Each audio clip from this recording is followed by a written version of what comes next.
You wanted the best. You've got the best podcast. The hottest podcast in the world. The Chris Voss Show, the preeminent podcast with guests so smart you may experience serious brain bleed. The CEOs, authors, thought leaders, visionaries, and motivators. Get ready. Strap yourself in. Keep your hands, arms, and legs inside the vehicle at all times, because you're about to go on a monster education roller coaster with your brain.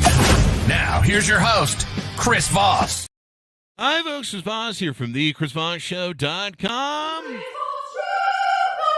There you go, ladies and gentlemen. The Iron Lady sings, that makes it official. Welcome to the big show. As always, we have the most amazing people on the show. We've got some a great guest that I'm really excited to have on because I'm a big fan of some of the work he's done and shows he's been on. He's probably been the one making you laugh in the background. You had no idea it's probably his work. We're going to be talking about some of the new things that he's doing and everything he's into. In the meantime, refer the show to your family, friends, and relatives. Go to goodreads.com/Chris Voss, LinkedIn.com/Chris Voss, Chris Voss, one of the TikTokity, and all those crazy places on the internet.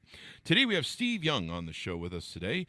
He's an amazing young man who is a New York-based comedy writer, performer, songwriter, musician, and filmmaker whose career has been as diverse as it is impressive. He's written for comedy legends like David Letterman, one of my favorites, of course, Matt Groening, and am I pronouncing that right, Matt Groening? I think he once said it rhymes with complaining. So complaining, yeah, Groening. All right, we'll just go with that. Lorne Michaels, of course, of SNL. He snagged multiple Emmy and Writers Guild nominations along the way, and he's a guy who uncovered the bizarre and delightful world of corporate musicals, documented in his critically acclaimed film Bathtubs Over Broadway. There's a joke there somewhere, but I have no idea where it is. He probably does. Anyway, welcome to the show. How are you, Steve? I'm great, Chris. Thanks so much for having me. Thanks for plowing through that resume there. I appreciate it. Had to do the third person flip there on it. So give us your .com so people can find you on the interwebs. Oh, yeah. SteveYoungWorld.com. I was late to the party. Could not get SteveYoung.com. I don't know who has that, but I'm SteveYoungWorld.com. Probably some 49ers player or something. Yeah. I don't know. People are sometimes sad when they meet me. It turns out I'm Hall of Fame quarterback. Well, you know, at least you're funny. So there you go. You got that going for you. So let's get a couple of things out of the way here. We mentioned Bathtubs Over Broadway. Tell us what that is and how you came up with that title. What does that title mean is, I guess, what I'm after. Okay. So Bathtubs Over Broadway is a documentary. I'm the main subject of it. I'm not the filmmaker. It was made by director David Whisenant. But it's about how I accidentally stumbled into this secret world of show business, which is musical theater created for company conventions and sales meetings, shows that were like Broadway shows, but they're all about the triumphs and tragedies of being a B.F. Goodrich tire dealer or a Ford tractor salesman. And I discovered these by accident when I was working at the Letterman show, and we had to go find strange record albums to make fun of. For a comedy bit. And I would find these souvenir records in stores and just think, this is madness. This can't be real. But they were real, and the records were only given out to people in the company, so they're very rare. But the movie follows my discovery of this world, and then to the people who I tracked down who wrote this material and acted in it, and often were geniuses. And some of them became household names, but many of them didn't. But they toiled in this creative world where you knew you were never going to be known for your work because the public couldn't see these shows. So it's weirdly funny because these corporate musicals are hilarious, but it's also big questions about how do you judge the value of what you've done with your career if no one knows about it and no one understands or even would respect it? Or can it be art if it was commissioned by a toilet manufacturer? And the title Bathtubs Over Broadway is a nod to one of my favorite industrial musicals, which was called The Bathrooms Are Coming. It was 1969, American Standard Plumbing Fixtures. The whole musical for plumbing fixture distributors about the new tubs and shower stalls and all that. And it just seems like something comedy writers must have made up. But not only is it real, the better stuff in this secret genre was so good and so wildly catchy and clever. I loved it. I couldn't wait to tell the world about it. What does the cover art look like? I'm thinking of you flying over the tub and or flying over Broadway in like an ET moment. You know, the David Uh-huh. Spielberg, the bicycle. Only you're sitting there, naked. Well, you're not fully naked, but we can see you're sitting naked in the tub, and it is flying over the moon and over Broadway at the same time. That would be a great image, I think. Chris, you have a vivid imagination when it comes to my nudity. No, there's no naked Steve Young in a bathtub. Well, you'd be naked, the part up from chest up. We can see. Oh yeah. Oh, this is a family production. Yeah. No, it's not actually. Yeah, no one with kids listens to this show. Well, I mean, we have people who have kids, but just not present, I should say. So we love those people. We don't want to alienate the give crowd my that has regards kids. to that. Yeah. So I mean, you've done these great journeys. What we want to profile today is the newest work that you have out, which is your new album, Broken Heart Insurance, which is probably what I need from all the dating I do. Tell us about your new project. So my songwriting kind of was a late blossoming, and that's one thing I want to talk about, is that you can be of an age to have a non-brown beard and say, you know what, all my life I've liked fooling around with a guitar or a paintbrush or whatever. Maybe it's time to get serious. And I had some incredibly lucky breaks coming out of the Letterman show. I'd started tinkering with songwriting, and I had a few little jingles and songs on the show. But it wasn't until Bathtubs Over Broadway was out and going around on the film festival circuit that I started to meet people who would become part of my musical adventures. And I had written or co-written some songs that are in the documentary I was proud of, and I'd kind of gotten a taste for songwriting. But I was in Nashville with the director of the movie, David Whisenant, and we met a guy who's now a friend of mine, a guy named John Shane, who has a day job as a financial advisor, but by night he's this sort of quirky country music personality. And we were talking about music and songs. I said, yeah, I'm starting to write some songs. Oh, I'd be interested in hearing. So he got excited about my stuff and said, oh, we got to get some of this recorded. So I've just been the beneficiary of wonderful, generous friends who thought they saw something in my early jottings that could be cultivated. And I ended up working with A-list people in this studio in Nashville. Most of the songs were produced by a Grammy winner named Alison Brown, who plays a little banjo on a couple of my tracks. But it was just magical to look back. Like, there's no way my songs should sound this good. Maybe they're okay, but boy, were they done right by these people in Nashville. And now I'm trying to, spread it out through the world. And my friends all went, wow, that's great. But I'm not quite up to Taylor Swift level yet. So the slow climb there. But I have one music video out from the Nashville sessions that I'm happy with, and I'm gonna have more coming. There you go. I lost track of the joke. I had a joke there, but it's gone. Oh, I want to hear the joke. It's gone. But it usually circles back. I've got COVID brain a little bit. I had COVID 3 weeks ago, and I'm still trying to dig out of it. I'm glad you're at least 80% over that. 80%. Yeah, I'm still trying to get my voice fully back. The thing I was going to ask you is, what genre is this, the music in? Is it comedy, or is it comedy with other sort of rock or country, or? Yeah, I guess we'd say alt country. And I've come to understand that if it's not super mainstream country music radio that's going to be saturating the main radio stations, then it's alt country, and that encompasses a lot. But for me, it's mostly humorous, or at least trying to be humorous, with flashes of heartfelt observations about your broken heart and such. So but yeah, I would say most of the songs have, probably unavoidably for me at this point in my life, some humorous element to them. So are they full-on comedies, or are they, tongue-in-cheek sort of things? Yeah. Because I'm trying to discern if these are serious songs that you've written that, about serious content, like, my truck broke down and my girlfriend left me, all that sort of country music stuff. I think you're honest. Or if it's just, maybe comedy music, kind of in the thread of who's that SNL guy who makes all those comedy, funny songs and stuff. Anyway, Adam, I don't know. Oh, Sandler. I mean, I that's think one. Adam Sandler. Yeah. He Yeah. makes those funny things. Yeah. Some of them are more straight ahead country ideas, like Hmm.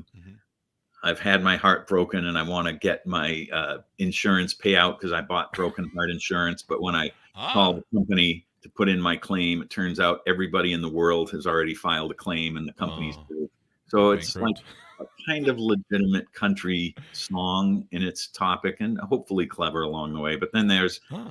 another one that people have really kind of latched onto and sort of universal problem. It's called Fitted Sheet. And it's about the agony of taking the fitted sheet out of the dryer and Oh. how do you fold it, and Yeah. it can't work and you can't fold it, and it's always, and then you try to put it on the bed and you got the wrong Yeah. corner at the Yeah. start and you have to start over it. So that's like a humorous thing, but it takes this twist into realizing maybe we just have to be okay with the imperfections of life. So it kind of swerves from the overtly humorous into a little more philosophical. Again, that's probably not going to go on your top 40 country radio stations because it's just a Mm. little too odd. But boy, does it sound great. Alison Brown and her crew of people in Nashville put Mhm. this stuff together right. There's a guy named Trey Hensley who's a hotshot guitarist who Mhm. plays guitar on the Fitted Sheet track. There I you should go. not be allowed to pick up a guitar within the city limits of Nashville. I mean, these people are from a different galaxy, but boy, was I the beneficiary of some great players down there.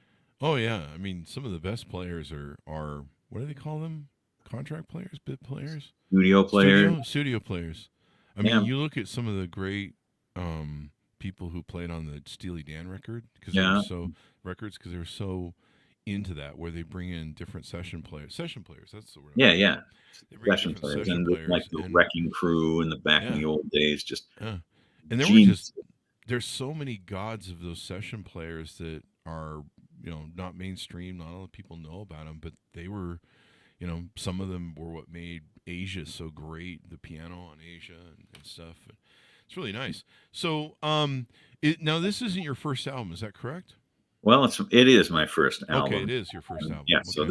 this is the year I've navigated learning about how to put stuff out through like CD Baby and then get it Mm-hmm. onto Spotify and Apple and Mm-hmm. you know all the places, YouTube and the different platforms that people consume media through now. So Yeah. I'm learning my way through that. The barrier to entry is quite low. I would say you could probably just make a 45-minute recording of yourself throwing rocks at your guitar and making weird noises, and you could put it on some platform. But of course, I've aimed a little higher than that. But still, Yeah. I think that kind was of, part of Dark Side of the Moon, wasn't it? oh, Pink Floyd's was there album, some random noises on throwing there? throwing rocks at guitars or something. I don't know. Oh, now kids, don't try that at home. We don't want any musical Don't instrumentation. do that. Don't do that to your expensive $3,000 guitar.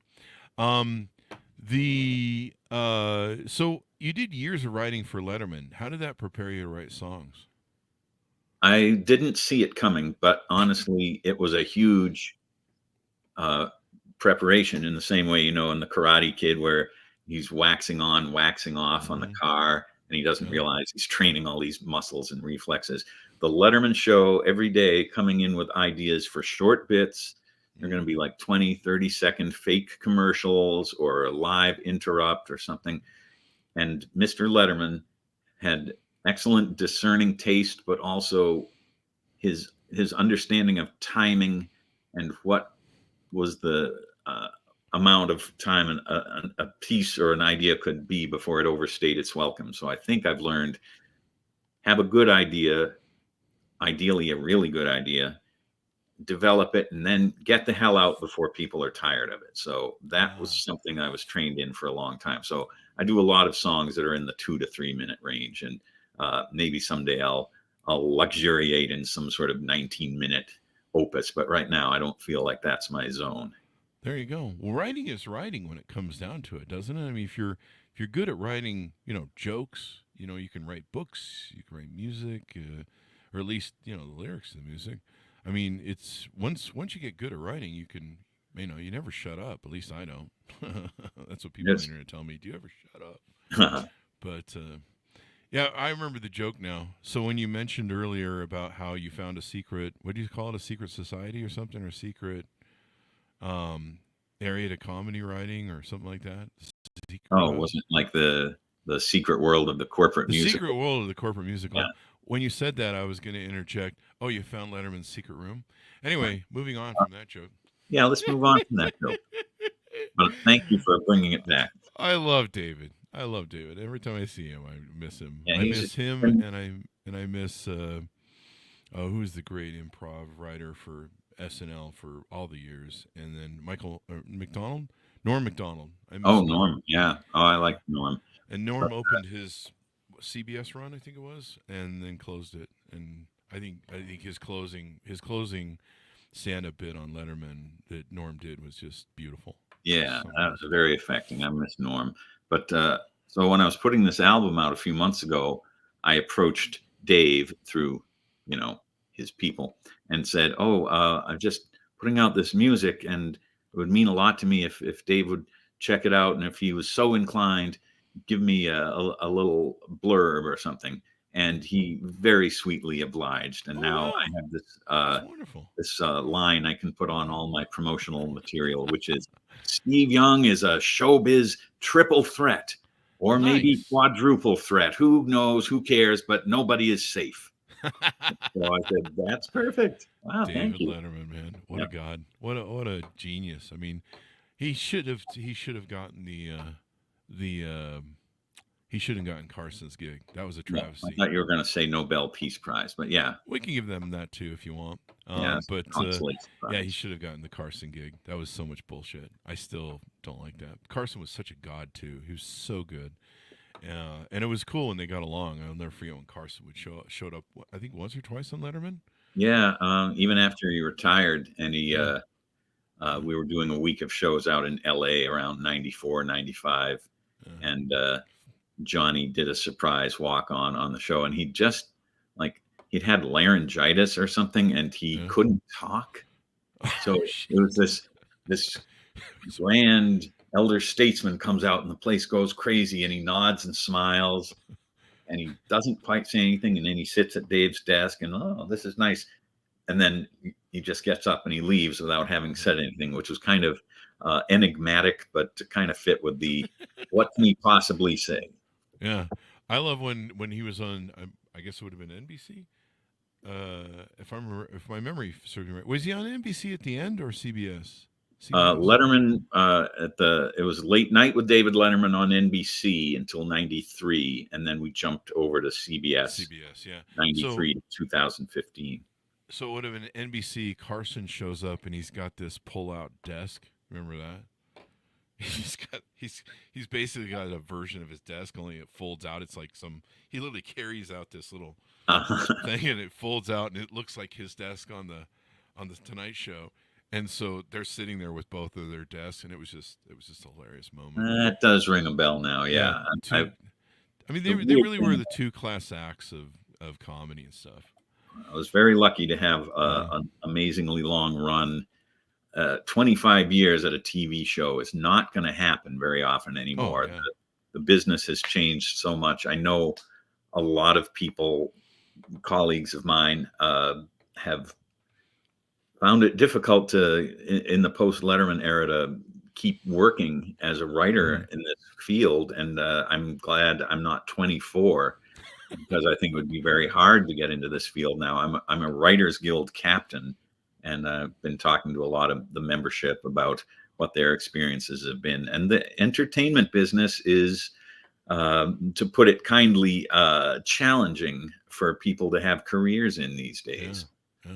One reason that I'm doing all this other stuff now, whether it's short films or music, is nobody is going to come knocking on my door, most likely, and offering me a new career or whatever. So I need to say, I can't wait for gatekeepers to tell me it's okay to do something now. I have to make my own stuff.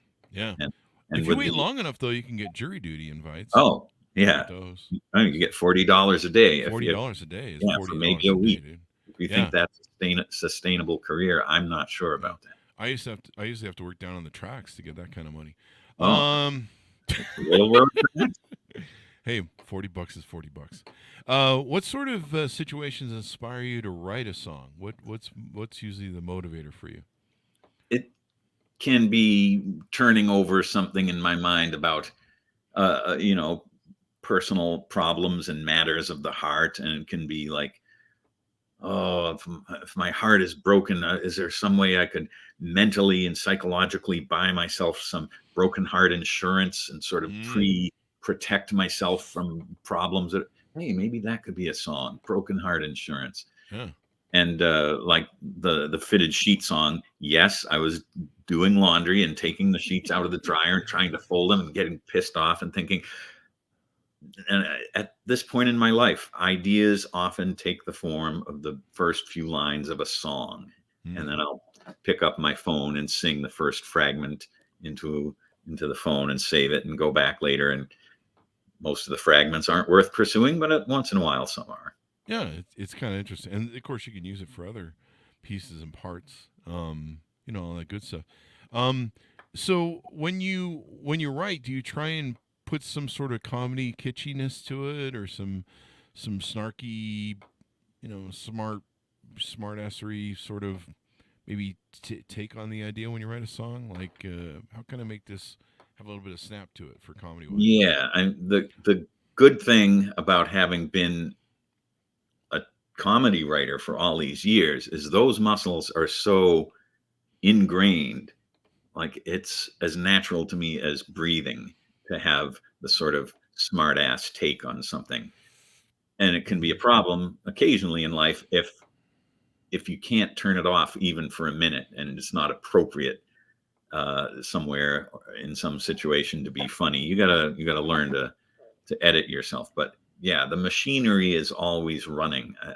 I Hmm. think it was Woody Allen who once said, "If you have this ability, then it's just the easiest thing in the world because it's just as natural to you as breathing or talking or whatever." Not that I'm saying that I am a renowned comedy genius, but I have this reflex built into me. There was some tiny bit of it when I was a kid, hardwired, and it just got Hmm. cultivated and practiced over decades, and to the point where yes, I can write non-funny things, but it would feel odd to me to have something with zero humor in it. Yeah. The interesting part of it is it's a muscle, right? I mean, it's I've learned to kind of start building that muscle over the years, and you got to keep on it. But it's really like a whole muscle, really, in keeping that comedy sort of snap, your timing, all that stuff down, right? Yeah, I for years would have to get to the Letterman show at like 9 in the morning with some Hmm. ideas ready to pitch in the morning meeting. Yeah. And I wouldn't agonize about it overnight. I didn't get in a tizzy in the morning. I just got in the subway, and on the subway ride from my neighborhood down to Midtown, I would just say, "All right, what do we got? What's in the news?" And just in a calm way, okay, maybe this, maybe that, because I knew I could do it. I might not be an A plus every day, but I could Hmm. do it. So you just flip that switch. And that happens with songwriting also. I don't usually have assignments to write songs. They're just like whatever I feel like doing. But I'm in a songwriting group, and sometimes people say, "Hey, let's collaborate on something. We want to write a song together." And suddenly you're in a little bit more of a writer's room, even if it's just one other person, and they say, "How about this for a topic for the song or the title?" And then you're off and running with a muscle that is part of something bigger than you. It can be a collective effort. Hmm. Yeah, it can make all the difference. So as you go through your songwriting and do all the things you do you come up with the lyrics first, the music first, or you come up with both together? It varies. There have been times when I've written entire lyrics with no music in mind. There have been other times where I get some riff or a tune on guitar that I like and say, "Oh, I Hmm. ought to do something with that someday." And then once in a while you say, "Oh, I wonder if this one from over here would work if I combined it with this lyric over." Oh, yeah, no. Or maybe, but sometimes it is just spontaneously see something out in the world and just start singing. And you don't know what you're talking about or where it's coming from, but you improvise the first line or two and you say, "Well, don't throw that away. Don't put all your your money down on the table on that little fragment, but don't throw it away. Maybe it'll be something. There you go. So what's in the pipeline? You've got tell us how many books you have, and I don't know if you want to get a plug in for your books. Oh yeah, any of your other projects. Back in the Letterman days, I was on the staff when we did the top 10 list books, and those were a lot of fun. But that's well in the past now. I don't know if those are even in print. And a book I co-wrote about industrial musicals called "Everything's Coming Up Profits," the world of industrial musicals. That, by the way, that title is stolen directly from an awful little real industrial musical for a floor tile company, and they just borrowed "Everything's Coming Up Roses" and rewrote it to be "Everything's Coming Up Profits."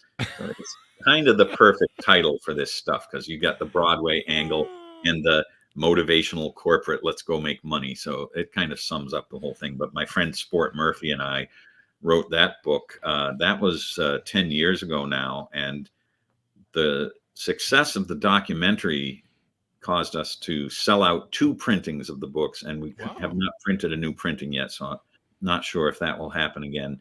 That's great, though. Yeah, it was a beautiful book, and it opened a lot of people's eyes to, wow, this enormous part of American culture that was deliberately hidden from us and almost wasn't found, except for me and a few other collectors, kind of pulled it back from the brink. There you go. Comedy is important. Without comedy, I don't know. Why is comedy important? You know, we see these colleges, campuses now that you can't even have comedians go to, which I think is really just offensive. Yeah. What do you think about the state of comedy? You know, there's some people are afraid to really do comedy and say things. You know, there's certain comedians that can kind of get away, and they artfully can, you know, they can kind of touch on subjects that might get them canceled, but they can do it without getting too much flame on them. Some people can't. It's kind of an interesting world right now with comedy. Yeah, there will always be a hunger for the forbidden, and if it turns out now that the forbidden is certain kinds of comedy, it will just go underground, and people who get canceled will still be out there with a fan base somewhere, and it'll just be more of a fragmented landscape. I'm not quite at the point yet of having to worry about, will my vast fan base turn on me if I take a wrong step. I don't quite have that yet. So I'll cross that bridge when I come to it.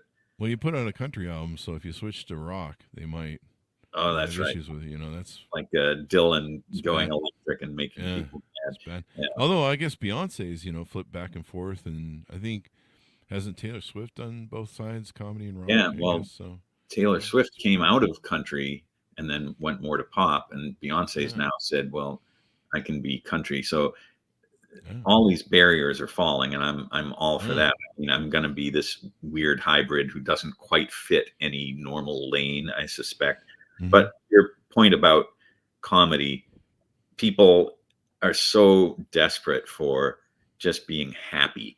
And I will go to film festivals with either like the documentary when we were around with Bathtubs Over Broadway, or the short films I've been involved with. And you see a lot of really tough, dark dramas and documentaries about very important but grim, real situations. And then people want to remember why it's okay to be alive. And they want to laugh and go, see, there is a reason to power through all this, because there is joy out there somewhere. Yeah. Well, I know, I might be thinking Howard Stern, but didn't David Letterman also go on the air after 9/11 because he wanted to keep that alive, that comedy? Or that was one of his very memorable highlights. I remember watching that live. Yes, and it was uncharted territory, and we were all talking about, can we be funny right now? How do we even start doing a show in this new world? And that night, I think it was like the 17th of September, and we'd been off the entire previous week for a regular week of reruns anyway.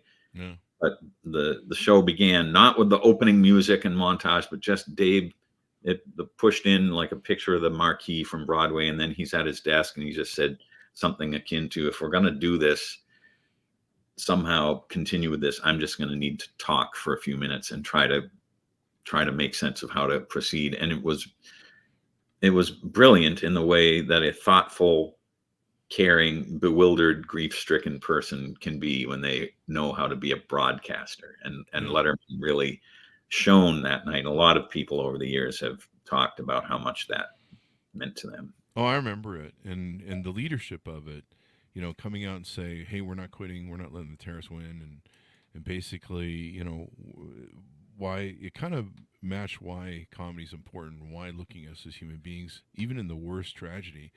I mean, there are times in my life where when I come across something that's tragic, I'll resort to comedy. I mean, one time I called my father as he was rounding down, and he was, you know, he was always in the hospital for a heart attack or stroke. I mean, it was just one thing after another at the end, and he'd always kind of kept his resilience. My father was a bit of a narcissist when he was young, and couldn't do anything wrong, and it was really hard to get. He would be really hard to show weakness in any way, shape, or form. But when I called him in the hospital, you could hear the fear in his voice. He was really scared, and he hated hospitals and hated doctors, and that was half the reason he was ending up in the hospital all the time. He wouldn't take his meds. Coumadin is rat poison, and you're like, yeah, but the doctor says you got to take it, so shut up. But I remember hearing the sound of his voice in desperation and fear, and so I started telling him jokes, because that's how I think I have some of that comedy bit where that's how I process, or that's how I survive. So I started telling jokes to him, and you know, just making up stupid shit like, "Hey, have you felt up the nurse there?" And you know, he's Mormon and married, so you know that's not. You know, but I pushed it, and you know, so I had some fun. We joked about, you know, I just did stupid shit like hospital food and whatever.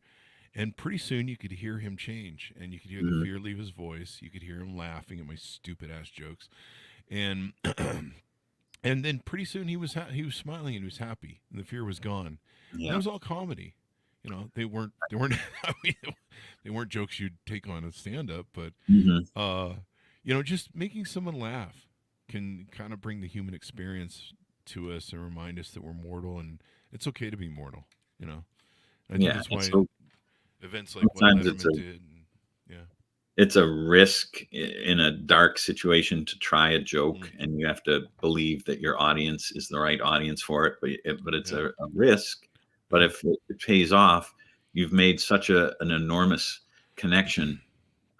This movie that I'm in, Bathtubs Over Broadway, a rare case in which there's deeply hilarious stuff one moment, and the next moment is like somebody's funeral, and somebody you've met during the film, and you're clutching at your chest. Oh my God, I can't believe and the roller coaster of hilariousness to sadness and grief to hilariousness again. I think that's a rare and wonderful thing. And you see it sometimes at funerals where everyone's crying, but someone tells a funny story about the deceased and everyone's laughing. That is a rare nuance of human experience, which is hard to write, hard to craft, but you know it when you see it. Yep, it's a huge risk. I mean, that explains why I've been banned from all funeral homes, because I try to do stand-up comedy and too many at the funerals. And yeah, I don't want to see you around town doing that. Evidently, if you're not invited, it's not important, but the snacks are good and free drinks. Oh. So, well, next time I'm at a funeral, I will try to get you an invitation. There you go. So, Steve, as we go out, I got to put you on the spot. Top 10 reasons people should buy your new album. No, I'm just kidding. We're not, okay. We're not going to say that. Well, it's the reasons why people should pick up your book and your .coms. All right.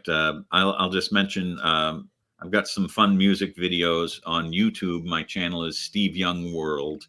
I'm also on TikTok at Steve Young World. I've recently dabbled in TikTok. I don't feel like I'm the right demographic for it, but this is part of my philosophy. You got nothing to lose at this point. Yeah, just make stuff, put it out, see if you find an audience, have fun making stuff, and don't wait for somebody upstairs to tell you you're allowed to. So yeah, I've got all that. Instagram, I'm Pants Steve. That goes back to the Letterman days. Early on in the internet era, everybody got a worldwide pants email address. It was pants this, pants that. Pants Steve. I've kept that around. So yeah. Awesome.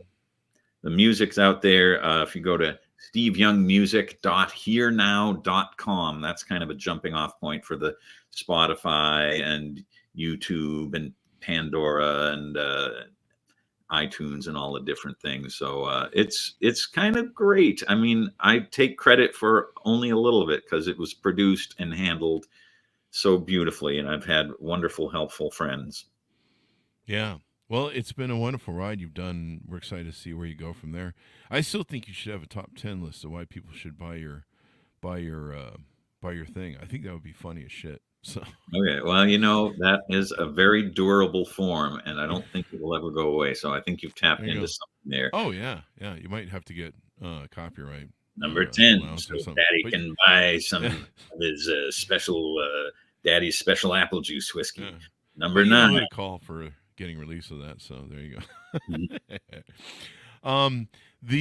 Thank you very much for coming on the show. We really appreciate it, Steve. It's been fun to reminisce and Yeah, I I appreciate the opportunity. I got to say, when I was looking at all the other folks you have on the show, the thought leaders and luminaries in all these different worlds, I was thinking, oh man, I've got imposter syndrome.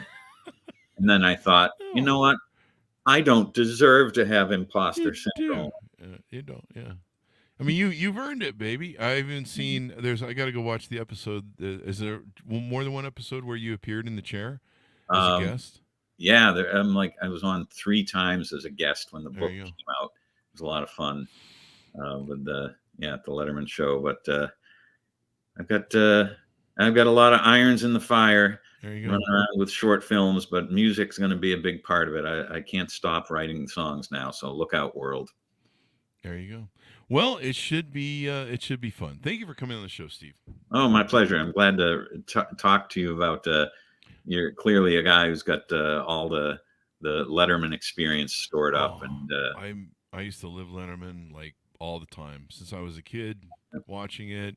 Remember the old who's the taxi driver who used to do that fake fight with the big wrestler?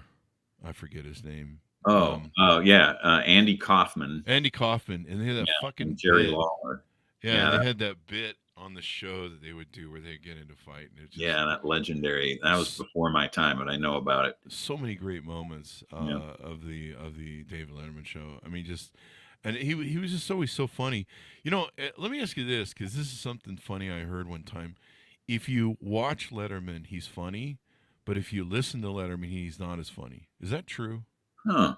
That sounds like the urban legend about the 1960 presidential debate, where the line was, if you watched it on TV, Kennedy won, but if you listened to it on the radio and didn't see the visuals of Nixon looking sweaty and nervous, then Nixon came off better.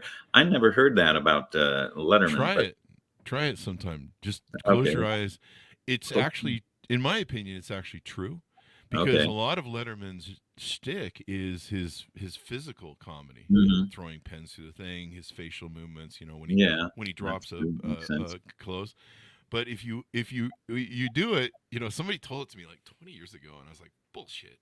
And I was like, and I started just like, okay, I'm going to close my eyes. I'm like, holy shit, it's not as funny, because Dave does a lot of the physical comedy, and he's perfectly capable of being very thoughtful and serious. Oh yeah. A friend of mine once said, comedy writers are the most serious people. And I think there's something to that, where comedy writers are grappling with the worst aspects of the human experience and trying to make it palatable somehow by pointing out the absurdities or whatever.